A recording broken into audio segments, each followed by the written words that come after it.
Hello.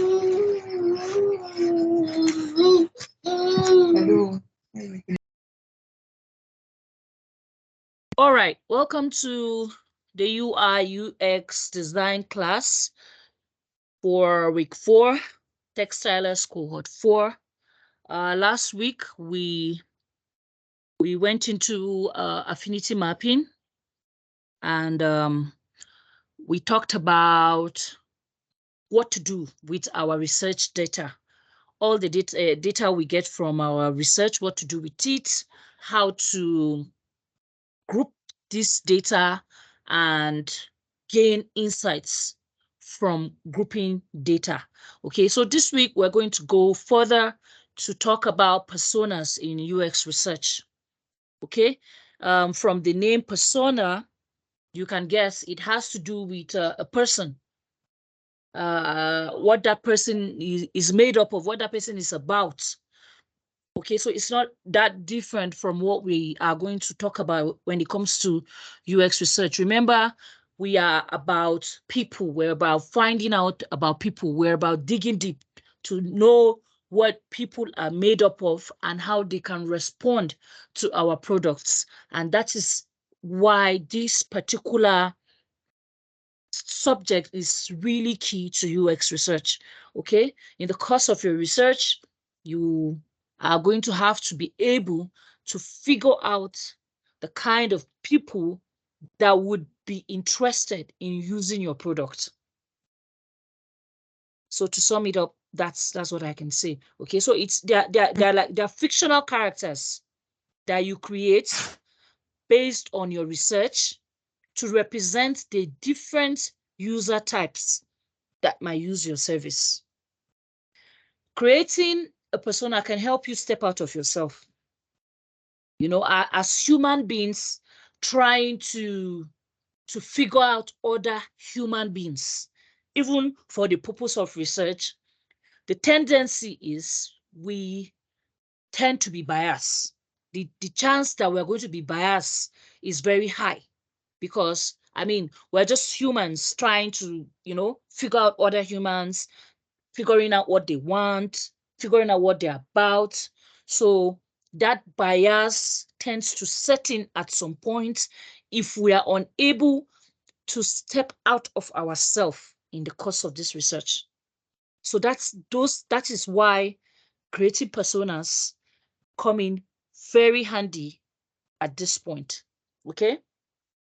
It can help you to recognize that different people have different needs and expectations, as well as help you identify with the user you are defining for. You know, we've been trying to hammer on the fact that whenever we are designing, we might get carried away with what we want as instead of what is expected, what is needed for the different kinds of users that are likely to come in contact with your product. So we need to be able to detach ourselves and learn about these users and learn how they will be able to relate to our product without any of our own preferences getting in the way. Personas make the design task at hand less complex. They guide your ideation process and they can help you achieve the goal of creating a good user experience for your target user group. In some cases, you won't have the time or money to interview target users, which happens a lot, especially in this part of the world, Nigeria to be precise. Most times when you find people saying, "Oh, I want you to build a website for me," they are usually not worried about the UX part of it. And when you do eventually bring it up and you tell them, look, for you to create a website that will work, for you to create a website that uh, will target the kind of people you need for your business, you need to do a UX research first. And you see some clients tell you, oh, no, I don't think I can afford that. I can't afford the research. because truly a research is not cheap. To do a UX research isn't cheap. So most people tend to run away from it instead of facing it head on, because the risk of not facing a UX research is you are likely going to build a product that nobody is going to use because you did not do your research from the beginning to find out who are the people that are interested in your product and what are the things that are needed for them to be able to come on your website and use it and get the results that they want out of it, as well as you getting your own return on investment for whatever service you're offering as well. So they tend to skip that part. So when it comes to persona, they're trying to tell you that, okay, if for some reason you are able to, you don't have the money to interview your target users, if you are able to create a persona, I know the word it might seem overwhelming right now, but I promise you I'll break it down so that you can understand.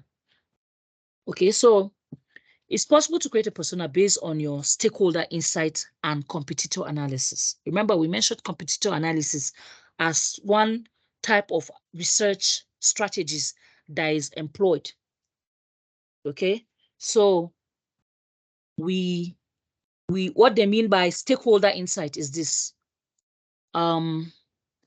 Before you take off on a project, right, a UI UX project, the stakeholders who will consist of probably the owner of the business or the team you belong to that you're working with, the team members there, as well as yeah, basically that's who you would have. Those are the people that would be around you when you're about to take off the project. So now the stakeholders will tell you, okay, this is what we want. We want a website that can, sticking to our food project now, we want a website that can cater for that sells food, but we want it particularly to cater for the nutritional needs of people who are of. That is what the stakeholder might come up with and in a meeting. And then you as a UI UX designer, you're listening to him and you're taking notes. Okay, he wants a stakeholder, he wants a website that can handle nutritional needs of people. And then you're taking all that down, and then your competitors analysis is that analysis that you do of existing businesses that are similar to the product that you are about to build and bring into the market. Remember, I've said this here before, there is no completely new idea. Everything that you are trying to do, someone has attempted it before or has even done it and has done it well. However, no work is perfect either. So no matter what exists today, it can be improved upon, it can be modified and upgraded.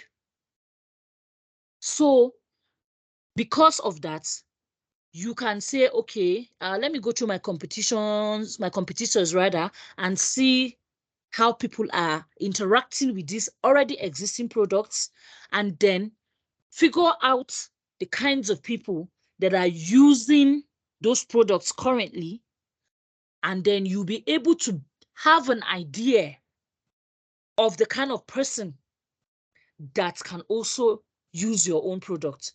Then from that, you can create your own persona from there. Okay, so take a look at competitive products on social media. See what kind of people are interacting with it. Okay, see what kind of people are, when you go, okay, let's say you go on a Jumia food page now, and then on Jumia we have like so many vendors selling food. You're going to, from the people that are going to be talking, maybe somebody might just be complaining, oh, I ordered for something, it didn't come on time, I'm not going to order from this vendor again. And then another person might be saying, oh, I really enjoyed the meal from here, guys, you need to try this meal and all that. So from the people interacting on social media, about this particular app, you would be able to have an idea of the kinds of people that would be able to use your own product once it hits the market. Okay, so to just go a bit further, user personas are user profiles that represent the wants and needs of a subgroup of your target audience. Let me make that clear. You know, when we're designing a product, we can say, oh, okay, food now. Our product is food, our food product. And I mean, it's hard to say those that we eat and those that will not eat. Everybody is going to eat. However, because of the kind of service we want to provide on our app, we are going to have different kinds of people that want to patronize or use our app, right? And amongst these people, because we are talking health requirements, we can have maybe old people above 50 who no longer want to eat a lot of junk. You know, those kinds of people will form one subgroup. Then another kind of people we will find are maybe people with health issues, people with diabetes, people that are obese and all that. We'll find them on another group. Then we'll also find those that just want to keep fit, or they've gained weight over the years and they're trying to lose weight. We will find those kind of people too. So what the persona you're going to create now is for 3 different profiles that fit into these 3 different groups that I just mentioned. You're going to create one persona, maybe a persona of an old guy that is in his 50s, then maybe a persona of a young woman that is in her 20s that just wants to lose weight, then a persona of another guy that is just really struggling with his ill health and he wants to eat well and all that. So you can have 3 different persona profiles describing your ideal customer and their behavior patterns. The persona will also include their goals, their skills too, their attitudes, their problem, and their background information. I'm still going to break this further when I'm showing you an example of a persona. User personas help you identify key themes and thought patterns amongst your audience, which enable you to connect with your target audience and make better product decisions. Okay, so moving on. Let me see if I don't want you to be confused about this at all. Okay, let me just use this as one of our profiles. Remember, I said okay. We can remember it's fictional. It's not somebody you know. In fact, you can't even pick someone from your interview that you've interviewed, because maybe you've interviewed 10 people that let's say you interviewed 10 people and then 3 out of these 10 people showed you from their responses that they would likely interact with your app because they just want to lose weight, because they've carried the burden of being on you know, of will I say adding so much weight, and they just want to lose the weight. And maybe during the course of your interview, 3 people showed that that is what they want. And maybe out of those 3 people, we have 2 males and 1 guy. Yeah, 1 woman rather, sorry. Two males and 1 female. Now, if you're trying to build a persona, you're not going to carry the things you've learned from just one person's interview, because now you're trying to create a fictional character of the person. So from what those 3 people have told you, you're going to find a way to create a story, a fictional story about their own needs by creating a brand new character that you've never met, because you are imagining it now. It's a fictional person. The person is not real, but in trying to describe the person, you're going to bring in some of those details that you got from those 3 people and create this one person with it.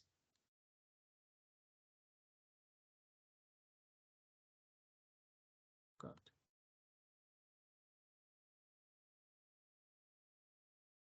Okay. Looks like I lost you there for a minute. All right, let me carry on.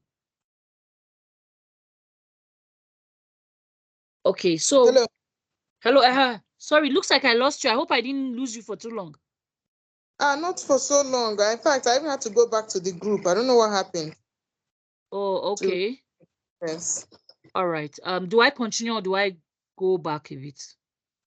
Maybe you just go back a bit, because I stopped at the persona. I don't even know where we are now. Okay, can you see my screen though? Yes, I can see your screen, but I don't know how we got here. You were just talking about how one can create. Okay, yeah, how we can. Okay, this image is just an example of what a persona looks like. Like by the time you create a persona, but I'm going to start from the beginning of this particular explanation. Okay, so I was trying to say, okay, since we are building a food app, right? You're going to interview a couple of people, and let's say you interview 10 people, for instance, and out of that 10 people, maybe 3 people out of that 10 told you, oh, your food app is going to be ideal for them because they're trying to lose weight and they don't really have the time to prep their own meals. So maybe like 3 people gave you like a similar response, not exactly, but similar responses that can make you group them as one. Remember the way we did our affinity mapping? We picked different responses that were similar, and then we grouped it under one group. We put it together. So it's the same thing when you are creating your persona, because you're going to create your persona based on those insights that you got when you were creating your affinity map. So it's going to help you create a persona easier, because in your affinity map, you have grouped certain people together. Now, after grouping them, you're going to create a fictional person, someone you haven't met. You're going to create a fictional person that is likely to interact with your product because of the responses they gave you. Remember, it has nothing to do with the person you interviewed. Now you are going to pick from these 3 people that have similar needs, and then you're going to create a fresh other person out of these 3 people. So that means that your persona is representing this group of people. So this image in front of you now is showing a persona of someone who likes to travel. The research was about traveling. So based on the questions you would have asked about food, you're likely to get responses about food. And those are the things you're going to use to create a persona like this. Okay, see for instance, okay, it brought out her age, her work, to put her in a particular group of people that like to travel.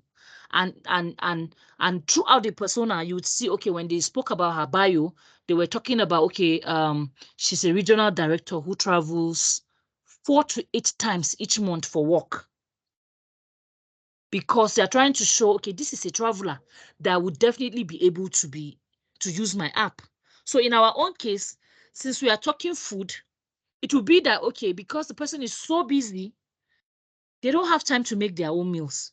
That's why they rely on ordering their meals from food vendors. So we are going to be able to say something like that, like, oh, okay, oh, this person works so hours a day, and because of that, you know, she gets frustrated because she doesn't get the kind of food that meets her nutritional needs and things like that. Our own bio could be that way about, so let's say Janet. We can even say Janet is a who are those people that Janet is a medical doctor or a surgeon somewhere, or you know, all those people who like really work around the clock are people that we can say are likely to use our app because they don't even have time to eat, but they would appreciate to get the kind of food that they really like brought to them wherever they are. Okay, so now in breaking down the goals, you could see Jill. They are saying Jill spends less time booking travel. Her goals, rather, is to spend less time booking travel and also to narrow her options very quickly because she doesn't have time and she needs an app that will make these things easy for her. So it's the same way with our food app. We're trying to reduce the pain points that people are having from not getting the kind of meals that they have. So our own goal, one example of our own goal could be, oh, okay, to okay, to eat, you know, to eat properly, or let's say to eat healthy rather. Maybe the person's goal could be, okay, to eat healthy. That's the person's goal. And because that is the person's goal, it means our app will come in handy. Then if you go down to frustrations, you will see, okay, you get frustrated because of the time she spends on booking, because she's a busy person, so she spends too much time booking. So she wishes there's an app that when she just make a few clicks, her trips will be booked for her without her having to spend too much time. Okay, so it's the same way with our own food app as well. When we want to eat, maybe we have to travel from our office location to a different location somewhere, or we have to move from one, or we have to move from one booker to ask if the food we want is not available before we try to find another place, or when we go to the booker, maybe the food that we like has finished that day. And if we had known this information before we started journeying down to the booker, then it would have saved us a lot of time. So you see, these are the kind of things an app will show. Maybe on our app, we will decide because of this, we're going to add a feature to show if a certain type of food that we want is out of order. Then we would look for the next best thing instead of traveling all the way to go and find out that, oh, okay, this food that we want safe is not even available, and then we are frustrated. So that's why in your persona, when you state the goals, you state the frustrations. Remember, the frustration is why we are building this app. So you're going to make like a list of things that frustrates people based on the interview you have conducted, as well as from your own experience as a person. Okay, sorry, I think I need to reverse that. Your experience is not needed here. Everything on your persona is supposed to come from your interview. So I'm sorry about that. Everything from your persona is supposed to come from your interview. Something you would have asked during your interview, and the response that you got, you'll be able to tell what frustrates this person. Those are what you're going to pick and come and write as frustration. And remember, we can have more than one persona in UX research, because one persona is just representing one group. Maybe in the course of your interview, you interviewed people that fall under 3 different groups. It means when you start creating personas in your research, you have to come up with 3 different groups of people, because those are the people you encountered in the course of your research that are likely to use your app. So in creating personas, you're going to think about how you're going to group those 3 different people, groups of people you met, with 3 different personas. Then personality, you know, because, you know, we said something about wanting to about one-on-one interview being the best way to generate data for your research, because then you will be able to know something about their personality. Maybe while talking to them, from the way they express themselves and all that, you'll be able to pick on their personality type. However, it's not it's optional. Your persona is going to be based on what you got from your research. So if you were not able to pick anything on their personality, you do not need to represent it in your persona. So I don't want us to be like strict on this example. Whatever you were able to get during the interview, those are the things you put down your persona. However, there are very crucial things you cannot miss out, because to solve our problems, we want to understand who this person is. That is why the bio is important. We want to understand what this person's goal is.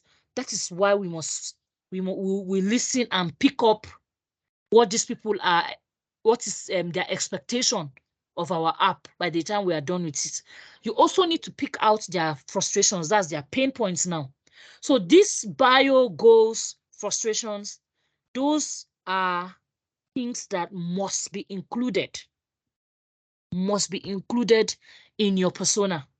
Every other thing here is important, but these three things, your persona will not be complete without them, because this is what would define how the user would interact with your product. However, people just go as far as including personality, motivation, preferred channels, and even brands. They're even saying, okay, what brands are you using right now? If you go down, you see she uses Expedia to travel. She uses Kayak. She uses Lyft. Maybe when she arrives a new city, Lyft is her most preferred brand to move around.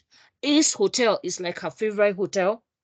And Expedia is a travel management website. So these are her favorite brands. And when you are able to pick people's favorite brands, it will help you to be able to know what to compare your product to. So that's that, and these are things you're only going to find out in your interview phase. Maybe in the course of your interview, one question, you ask a question, and that's why the interview is very, very important, because all the data you're going to get from your interview is what is going to carry you through this journey. However, we spoke about iterating. If we are unable to get as much data as we need, the iteration comes by going back to start our research again. Maybe we want to have more insights on our user. And maybe the first time we did you're going to experience this as a beginner a lot.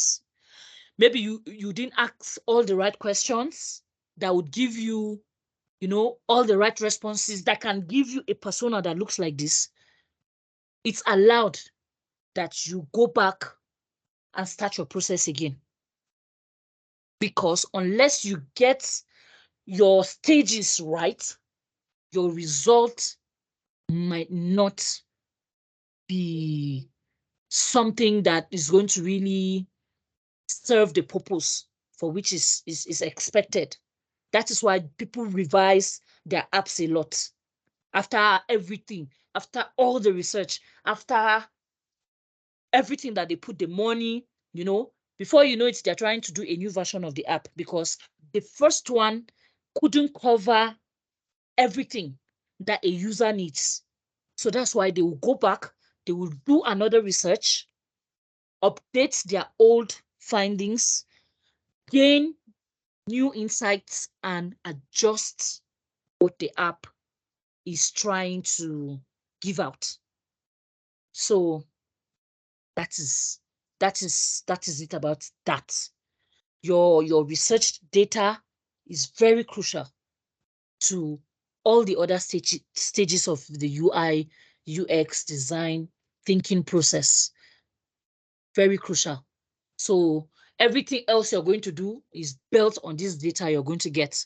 That's why your interview questions must be top-notch. If you're using survey, your survey questions must be top-notch. If you're combining both must be top-notch so that you'll be able to get as much data as possible to be able to describe this person in a wholesome way, as we can see on this example of a persona. Because the person had to have dug deep to know the person's motivations. The person ought to have dug deep to know, okay, oh, this person is organized, practical, protective, hardworking. The person had to have dug deep to know, okay, oh, what is your preferred channels? Where do you like to seek your traveling information from? And then they are seeing Chrome, mobile, email, traditional ads, you know. So if you don't dig deep as a researcher, you will not have enough information to create your persona from. So the more the information you are able to get, the better you are able to create a persona. However, that doesn't mean, oh, you have to have like a really lengthy interview with the person. It just depends on the kind of questions that you ask. If you ask the right question, you're going to get the responses that would give you enough insight on your persona. Okay? Remember, you don't have any direct relationship with these people that you're trying to do research with. You don't really have any direct relationship with them. There are people you find, you might even find some at home, but it doesn't really mean, okay, you are going to be setting on a particular response just because you know the person who said it. You're going to treat every data like you are picking, like you're just interviewing your potential user. Even if you interview your mom, your dad, they are just potential users to you. They are not your family at this point. So that it can give you more room to be able to know who they are and create a solution that is tailored for them. It might be, okay, maybe I interviewed 2 of my friends and 1 of my neighbor. At this point, when I'm collating my data, I'm not thinking of them as that. They are potential users. I'm trying to figure out. I'm trying to figure out how they think, what they want, what is their pain, so that I can build for a group of people. Let's say I can group for at least say 1 million people that have similar issues with them. Now, this persona in front of us now, the insight could have been gotten from just 10 people, maybe 10 different people you interviewed. Then when you are putting your persona together, you are pulling from what this person said, what that person said, you know, all 10 of them, and you are using everything they said to create this persona. Now, this one persona can mean 2 million people that are going to use your app are likely to have a similar profile with Jill Anderson.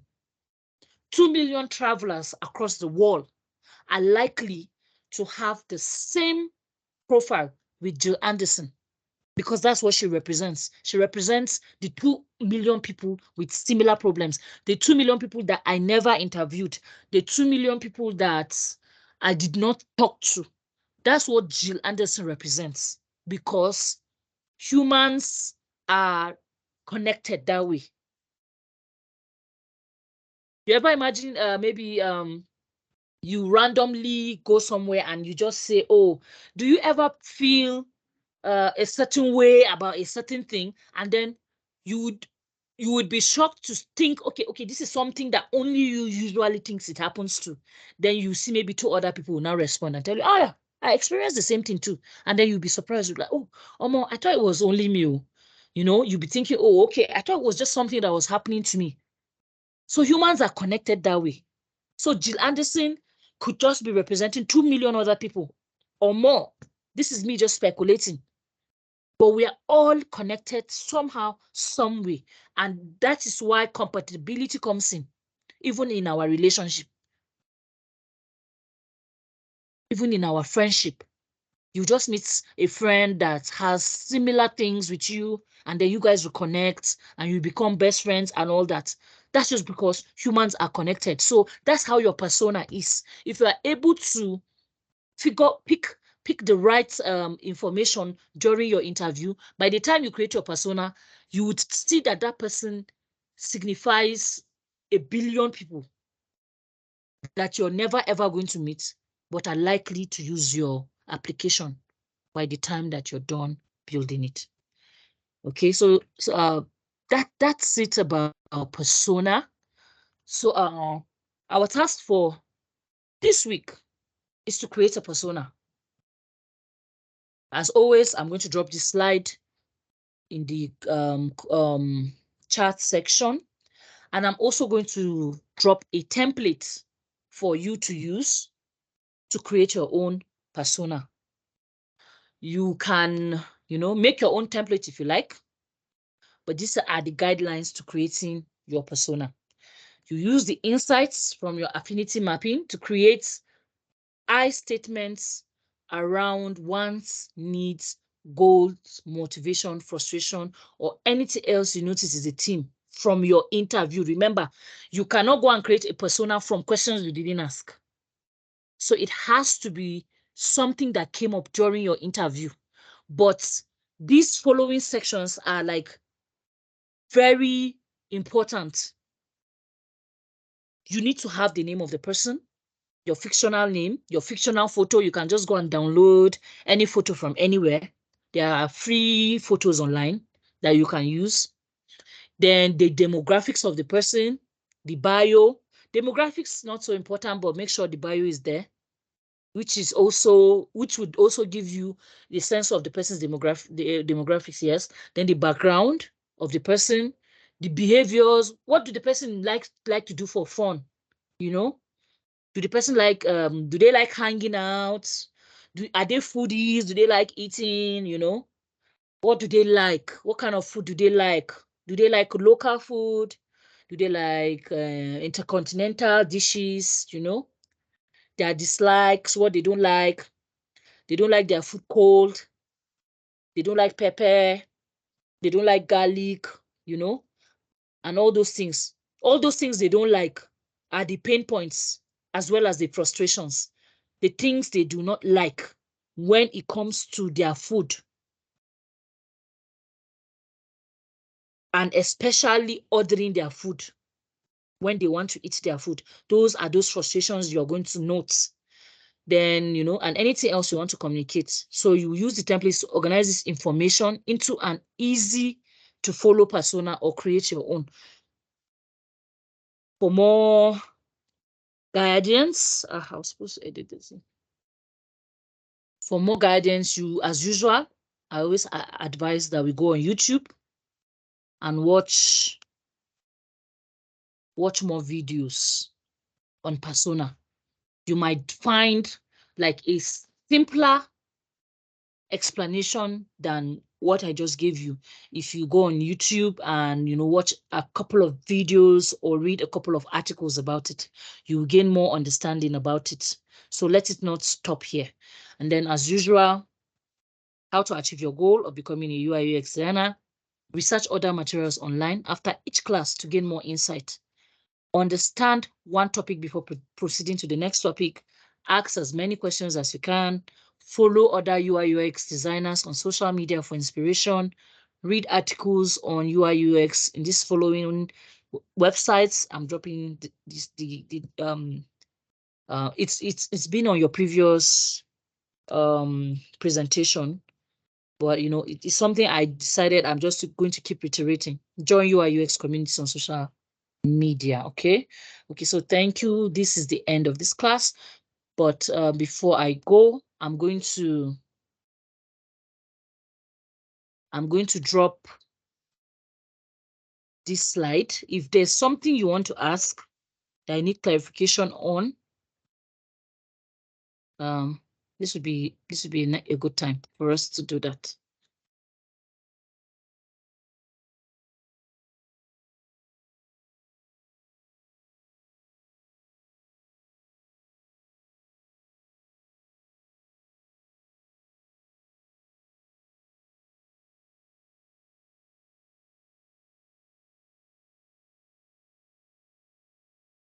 Okay. Let me, if there's no question, let me quickly drop this presentation here, and then also the templates that you use to create your own personas. Remember, go to YouTube, find the video, watch more videos. If you're not clear with what I've said, but since there is no question, I want to believe that it was clear. Okay, so I'm uploading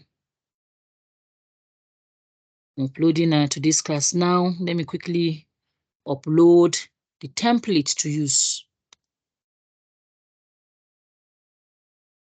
Okay. Yes, for your own. Okay. Yes, please go on, Lillian.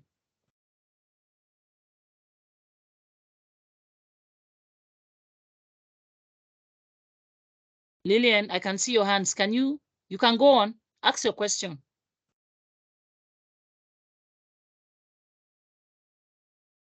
Hello?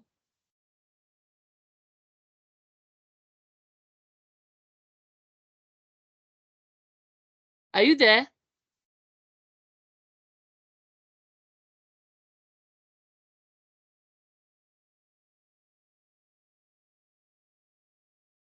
Can you unmute your mic? I can't hear you.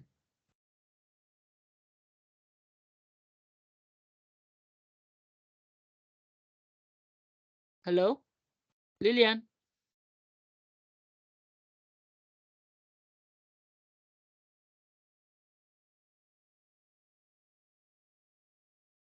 Okay, your hands were initially raised. I thought you had a question or something. Okay, if there is no question, please don't hesitate to reach out to me in case anything comes up. Send me a direct message on Teams and I will respond. And don't forget, when you are done with your task, also send that to me so that I can go through it with you and see where you need help. All right. So on that note, we've come to the end of today's class. I hope you learned something new today. So, okay, so I'm just going to end this recording.